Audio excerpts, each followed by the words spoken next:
Danantara ini resmi dapat investor pertamanya. Komitmen investasi senilai 2 miliar dolar Amerika bakal digelontorkan Qatar ke Danantara, kata Pak Bowo. Kalau dirupiahkan, nilai segitu itu bisa nyampe puluhan triliun rupiah untuk sekarang ini, teman-teman. Tapi ada hal menarik yang gua temuin di sini, yaitu antara Danantara dan INA atau Indonesia Investment Authority. Ya, mereka sama-sama ngelola duit pemerintah, tapi kenapa Qatar lebih milih Danantara? Jadi di video kali ini gua bakal ngebahas soal investasi Qatar ke Danantara.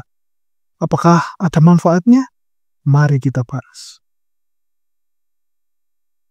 Oke, sebelum kita masuk terlalu jauh, mungkin ada baiknya kita kenalan dulu sama dua pemain utamanya, yaitu Danantara dan INA. Biar kita nggak salah paham dan bisa ngerti konteksnya itu gimana. Danantara yang merupakan akronim dari Daya Anagata Nusantara adalah Badan Pengelola Investasi Strategis di Indonesia yang mengonsolidasi dan mengoptimalkan investasi pemerintah untuk mendukung pertumbuhan ekonomi nasional. Langkah ini bertujuan untuk mengelola aset negara secara lebih efisien dan berkelanjutan, serta mendorong investasi pada sektor-sektor strategis seperti energi terbarukan, manufaktur, dan ketahanan pangan. Sedangkan INA atau Indonesia Investment Authority atau Lembaga Pengelola Investasi atau LPI adalah dana kekayaan negara milik Indonesia yang bertujuan untuk mengelola investasi pemerintah dan meningkatkan kesejahteraan generasi mendatang. INA ini didirikan untuk mendukung pembangunan berkelanjutan di Indonesia dan mengoptimalkan kekayaan negara. Hal menarik yang gue temuin di sini antara Danantara dan Indonesia Investment Authority atau INA ini sejatinya adalah dua lembaga yang berbeda strukturnya, tapi punya irisan tujuan yang sama, yaitu sama-sama bertugas buat mengelola dana investasi besar, atau bisa dibilang bagian dari strategi pengelolaan kekayaan negara, dan ujung-ujungnya sama-sama bertujuan untuk mendorong pertumbuhan ekonomi di Indonesia. Bedanya di mana? INA ini fokusnya lebih ke pengelolaan investasi yang sumber dananya bisa dari mana aja, termasuk dari investor asing yang mau co-invest atau investasi bareng pemerintah di berbagai proyek. Sementara Danantara, seperti yang gue sebutin sebelumnya, bakal lebih fokus atau berfungsi sebagai super holdingnya untuk BUMN-BUMN kita. Tugasnya menata, merapikan, dan mengelola aset-aset BUMN supaya bisa lebih optimal, lebih efisien, dan lebih menghasilkan. Jadi Danantara ini lebih ke jeroannya BUMN lah kalau bisa kita bilang. Sementara INA lebih kayak ke etalase atau jembatan untuk menarik investor secara umum. Meskipun begitu, keduanya sama-sama pemain penting dalam landscape investasi Indonesia. Perbedaan fokus inilah yang mungkin jadi salah satu alasan kenapa Qatar memilih buat invest 2 miliar dolar Amerika ke Danantara daripada ke INA. Mungkin karena target investasinya memang lebih spesifik ke arah pembangunan atau proyek-proyek yang ada di bawah naungannya BUMN yang nantinya akan dikelola langsung oleh Danantara. Sekarang balik lagi soal investasi dari Qatar yang 2 miliar dolar itu. Komitmen ini memang kedengarannya keren banget, angkanya fantastis. Tapi pertanyaan paling pentingnya buat kita seperti rakyat biasa tentu aja, apa sih untungnya buat kita? Duit segede itu yang kalau dirupiahkan sekitar 33 triliun rupiah, emang bakal ngaruh ya ke kehidupan sehari-hari kita? Jujur aja secara garis besar dan spesifik, gua sendiri belum dapat informasi detail soal ini. Investasinya bakal masuk ke sektor BUMN yang mana, atau proyek konkretnya itu apa aja, itu biasanya butuh waktu untuk diumumin lebih rinci sama pemerintah nantinya. Jadi kalau ditanya untung persisnya itu apa, gua juga belum bisa jawab secara pasti. Tapi bukan berarti kita nggak bisa buat berandai-andai atau menganalisa potensi dampaknya. Kita coba bayangin teman-teman, kalau ada suntikan dana sebesar itu, 33 triliun rupiah masuk ke mesin Danantara yang ngurusin BUMN kita semua. Kira-kira duit itu bisa dipakai buat bangun apa aja dan buat ngapain aja sih? Yang pertama tentu saja lowongan pekerjaan. Karena dana ini masuknya bakal dilarikan ke BUMN atau proyek-proyek di bawah naungannya Danantara, tentu aja ini adalah potensi besar buat membuka lapangan kerja baru. Bayangin aja kalau ada proyek pembangunan infrastruktur baru atau perluasan pabrik atau pembangkit energi terbarukan. itu semua butuh tenaga kerja kan. Mulai dari level insinyur, teknisi, administrasi, sampai ke pekerja lapangan. Gak cuma pekerjaan langsung di BUMN-nya, tapi mungkin aja efek dominonya itu ke industri pendukung. Misalnya masuk bahan baku, jasa konstruksi, logistik, bahkan mungkin sampai warung-warung makan di sekitar lokasi proyek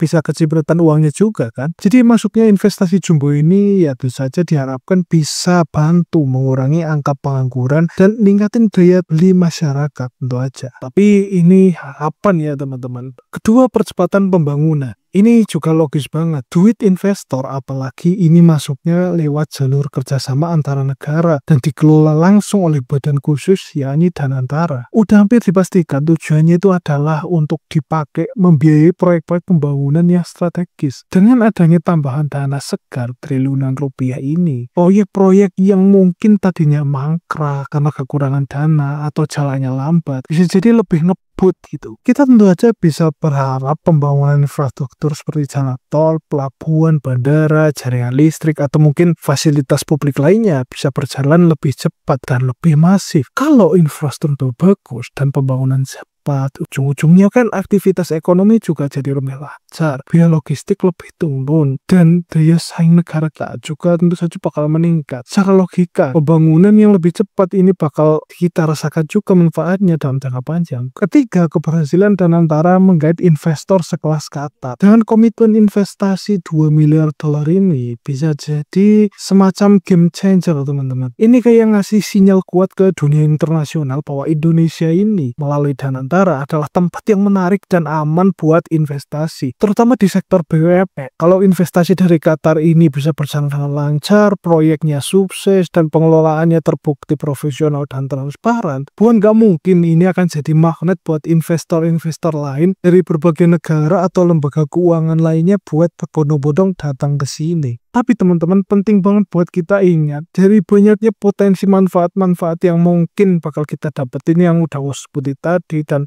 mungkin belum kesebut juga. Bukan berarti semua itu bakal berjalan mulus-mulus saja tanpa hambatan. Karena apa? Karena setiap peluang besar pasti datang satu paket dengan tantangannya teman-teman. Jadi kita juga harus siap dan waspada sama potensi masalah yang mungkin bakal muncul di kemudian hari. Perlu diingat baik-baik ya teman-teman bahwa uang 2 miliar dolar Amerika dari Qatar ini bentuknya itu adalah investasi, bukan utang. Terus apa bedanya?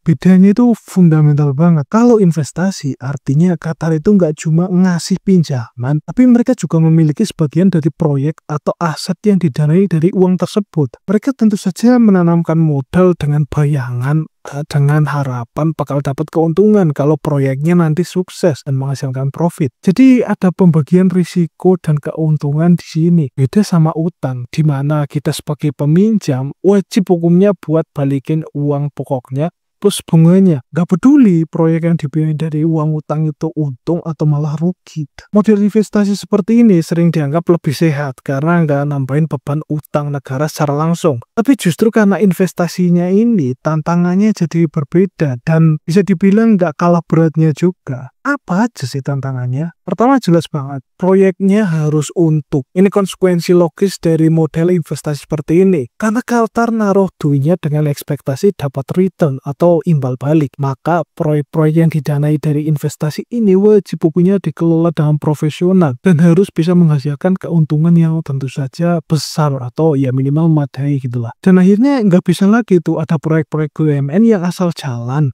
gak efisien, dan salah urus. Danantara tentu saja bakal mempunyai beban pembuktian yang besar di sini. Mereka harus bisa memastikan bahwa dana investasi ini dapat dipakai dengan efisien gitu. Proyek-proyeknya juga harus berjalan sesuai rencana dan pada akhirnya bisa memberikan keuntungan baik untuk negara maupun investornya, dalam hal ini Qatar. Kenapa ini jadi tantangan berat?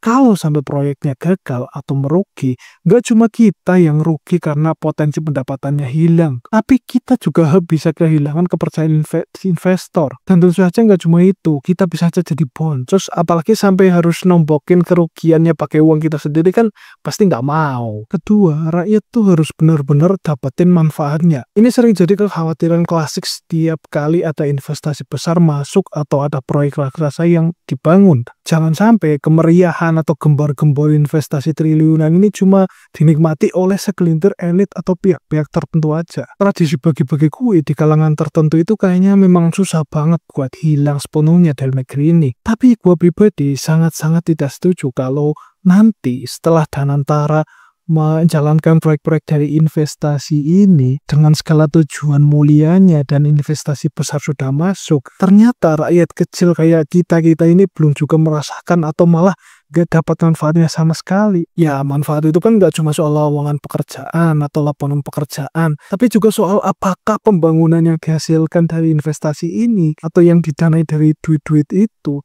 benar-benar relevan sama kebutuhan masyarakat. Apakah layanan publik jadi lebih baik? Apakah dampak lingkungannya dikelola dengan benar? Dan seterusnya. Jadi tantangannya adalah memastikan ada mekanisme pengawasan yang kuat dan transparan. Dan tentu saja harus ada pihak independen yang kredibel dan bertugas untuk memastikan sampai akhir bahwa masyarakat luas juga ikut merasakan manfaat dan dampak positif dari investasi ini. Bukan cuma jadi kedok pemerintah aja. Dan ketiga, gimana cara duit itu buat dipakai, alias potensi korupsi. Bukan rahasia lagi ya teman-teman, kalau praktek korupsi masih ada di mana-mana di negara kita ini. Bahkan sampai ke hal kecil sekalipun, dan sampai sekelas guru olahraga pun bisa korupsi. Jadi menurut gua, tantangan besarnya itu ada di sini. Terbukti kan banyaknya investor asing yang awalnya tertarik masuk Indonesia beberapa waktu yang lalu, tapi mereka malah kabur dan justru malah invest di Vietnam. Kalau masalah-masalah seperti kepastian hukum, kemudahan berusaha, dan tentu aja persentase tingkat korupsi bisa kita handle, bukan gak mungkin ini bisa jadi ngebangkitan buat ekonomi Konoha. Ya, kita sih cuma bisa optimis gitu ya, bahwa Danantara pasti berhasil